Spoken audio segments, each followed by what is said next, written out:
Hey, to add fingerprint to Redmi 13, first of all, you'll have to go into the settings.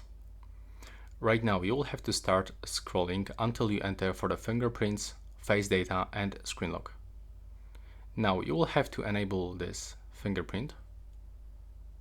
Then, if you didn't set up previously your screen lock, you will have to do this right now.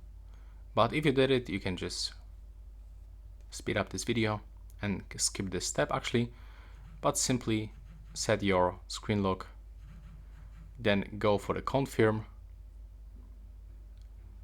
click on this confirm button, and now you can find the sensor on the right side. You have to put your finger on it. You have to put finger and keep lifting. You can find scan progression just right here. So each time you touch your sensor and each time it's actually detected properly, you will see this small animation. So just be patient and keep scanning the left side of your fingerprint, right side, upper section, the bottom section, and the whole fingerprint basically. Just keep moving your finger all around the sensor.